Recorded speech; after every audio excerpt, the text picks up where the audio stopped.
Since I believe hyperinflation is the most likely outcome, I want to look at it a little bit further. Hyperinflation has two technical aspects to it. Number one, the quantity of money is essential. If there are a lot more dollars relative to the amount of real goods and services out there, it is a prerequisite for hyperinflation. If we double the money in quantity relative to the goods and services, the end result is that prices will double because there are twice as many dollars chasing after the same amount of goods. This example shows that it's not really that the prices are going up so much as the value of those dollars are going down, and that you need more dollars to buy the exact same amount of goods and services. A couple of tricks help keep the real economy from getting flooded with money.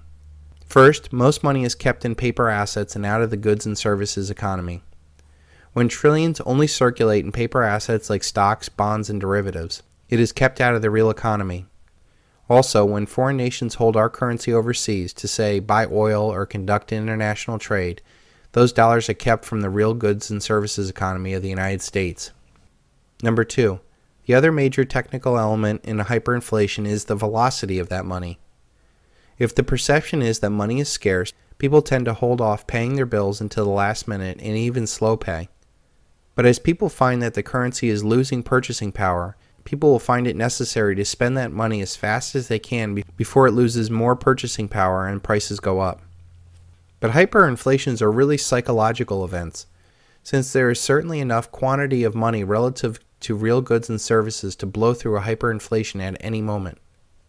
And we know that they must create more money in order for the system to operate. The velocity of that money in circulation depends greatly on the expectations of inflation, which is why the elite manipulate the inflation numbers through their four tricks, but when they're debating policy, they only reference consumer inflation expectations. That is all they really care about, is what you think is going on. At some point, it won't be the few that are awake that see benign official inflation of 2% as a joke.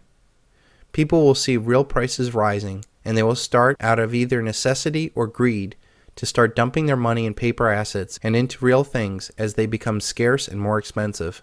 It is at that point that I believe that we'll see real deflation of all things built on credit or bought with debt, and real inflation in things that have real tangible value and bought with cash.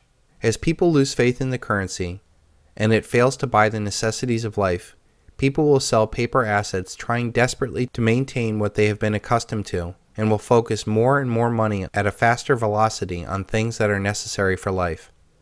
As this becomes more apparent to those in power, they will impose currency and market controls to keep money from flooding into markets, and this will only serve to limit availability and drive prices up further in the free economy.